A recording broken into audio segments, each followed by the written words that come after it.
Constitution के बारे में। आर्टिकल से लेकर शेड्यूल से लेकर हम लोग ने क्विज में बहुत सारे क्वेश्चन पूछे गए, लेकिन मैं कॉन्स्टिट्यूशन के बारे में अपनी थोड़ी अलग से थिंकिंग बताना चाहती हूँ। डॉक्टर भीमराव अम्बेडकर सर ने जो कॉन्स्टिट्यूशन लिखा था, वो एक कॉन्स्टिट्यूशन के साथ साथ उनकी एक सोल भी है। बहुत से लोग आज भी कॉन्स्टिट्यूशन में fundamental rights, directive principles, fundamental duties, everything mention है। यहाँ तक कि इक्वालिटी, लिबर्टी, यहाँ तक कि फ्रीडम ऑफ स्पीच, ये सारी चीजें मेंशन है। क्या लोग इसको फॉलो करते हैं? यहाँ तक कि रिलीजन के डिस्क्रिमिनेशन नहीं करना है, हमें अपनी राइट्स के ऊपर निर्भर रहना है, ये सब कुछ कॉन्स्टिट्यूशन में मेंशन किया गया है। बट फिर भी इंडिया में आज भी discrimination against religion, discrimination about birth, discrimination about freedom of speech. अगर आज भी कोई भी इंसान किसी के बारे में ट्विटर पे या कहाँ पर भी कुछ भी फ्रीडम ऑफ स्पीच को मेंशन करना भी चाहता है, तो उसके ऊपर भी डिफरेंट सेक्शंस या फिर आपने गलती की है ऐसा करके वो सामने वाले इंसान को बहुत ज्यादा प्रॉब्लम क्रिएट किया जाता है। आज भी फ्रीडम ऑफ स्पीच रहने के बावजूद भी देश के बहुत से यंगस्टर है जो अपनी बात रखना चाहते हैं, फिर भी उनको रखने नहीं दिया जा रहा है।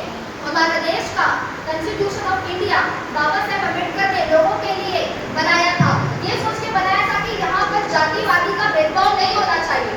लेकिन आज भी जातिवादी का भेदभाव हो रहा है, लोगों के साथ में आज भी लोगों का अपमान हो रहा है। आज भी जितने भी लोग हैं जो एजुकेशन पाना चाहते हैं, आज भी बोला जाता है कि रिजर्वेशन उनको क्यों दिया जा रहा है, हमको क्यों नहीं दिया जाता है। तो ये तो भेदभाव ही कर रहे हैं ना आज भी लोग। बाबा साहब अम्बेडकर जी ने ये भी कहा था कि जिस दिन लोगों की सोच बदलेगी उस दिन यूनिफॉर्म सिविल कोड आना चाहिए। पूरी तरह से जातिवाद, भेदभाव, ये सबको रोकना चाहिए। स्टेटमेंट उन्होंने दिया है कॉन्स्टिट्यूशन ऑफ इंडिया में। लेकिन आज कितने लोग हैं जो यूनिफॉर्म सिविल कोड के लिए हाँ बोल रहे हैं? आज भी बहुत से लोग हैं। मुस्लिम कम्युनिटी में भी आज भी शरिया कानून को लागू करके वो लोग नहीं चाहते कि यूनिफॉर्म सिविल कोड लाया जाए। बहुत सी कम्युनिटी है जो यूनिफॉर्म सिविल कोड के अगेंस्ट है। क्यों? जब बाबा साहब अम्बेडकर ने आज 76 इयर्स होने के बावजूद भी लोगों की सोच नहीं बदली है।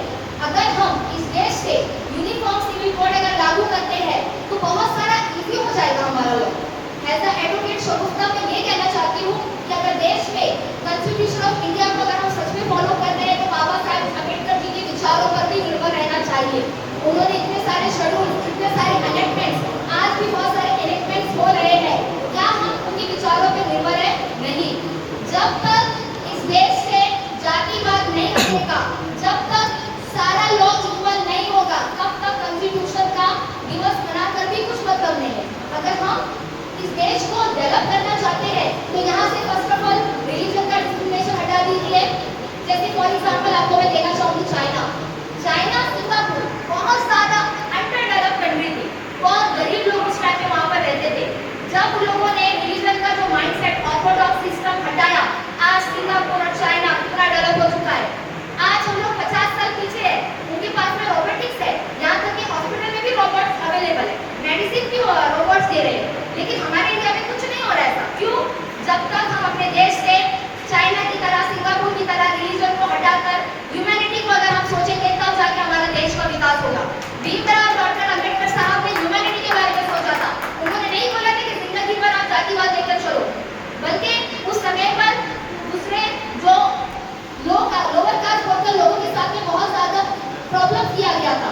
उनको एजुकेशन के लिए प्रॉब्लम किया गया, उनको यहाँ तक कि वाटर भी प्रोवाइड नहीं किया जाता था। कितना अपमान किया गया लोगों का। अगर उस टाइम पर अगर अपमान नहीं करते हायर कास्ट के लोग तो आज हमारा देश पूरी तरह से डिवाइड नहीं होता था। हमें उस टाइम पर लोगों की सोच होती ये लोअर क्लास है, इसको छूना नहीं है, टच नहीं करना है, इनके बच्चे पढ़ाई नहीं कर सकते हैं, इनके बच्चे मंदिरों में नहीं जा सकते हैं। ऐसे ऑर्थोडॉक्स सोच वालों की वजह से बाबा साहब अम्बेडकर ने हमें एक सोल्यूशन देने के लिए कॉन्स्टिट्यूशन लिखा था। कॉन्स्टिट्यूशन एक किताब नहीं है, उनकी एक आत्मा है। बाबा साहब अम्बेडकर की सोल है वो। उन्होंने अपनी सोल लेके गया है पूरे इंडिया के लोगों को। ये क्यों लेके गया है कि इंडिया के लोग सुधरे, डेवलप हो। लेकिन आज भी लोग उनको सिर्फ दिवस मनाने के लिए कॉन्स्टिट्यूशन आ जाते हैं, लेकिन क्या हम उनके विचारों पर हैं? नहीं। मैं एज अ एडवोकेट सारे यंगस्टर को यही कहना चाहूंगी, उनके विचारों पर आओ। उन्होंने क्या कहा है, किस तरह से लोगों के बारे में सोचने को कहा है, उस पर आना जरूरी है। जब तक हम ऑर्थोडॉक्स सिस्टम नहीं हटाएंगे, जब तक हम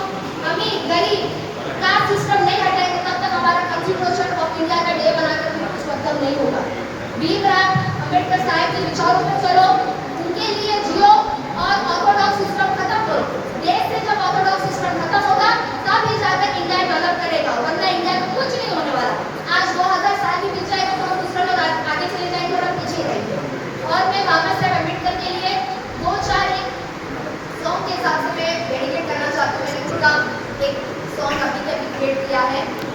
संसार में तूने सबको न्याय दिया, संसार में तूने सबको न्याय दिया, लेकिन संसार के लोगों ने सब कुछ बांट दिया।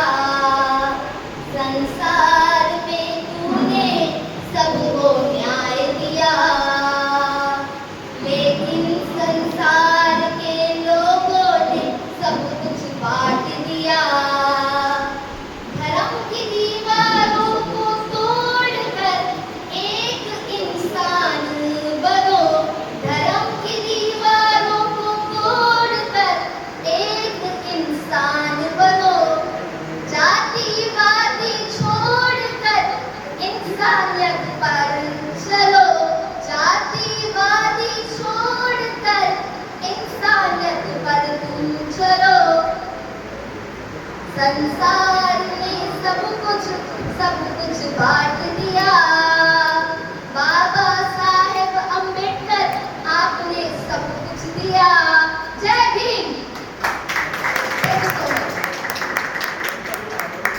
धन्यवाद श्री गुप्ता मैडम।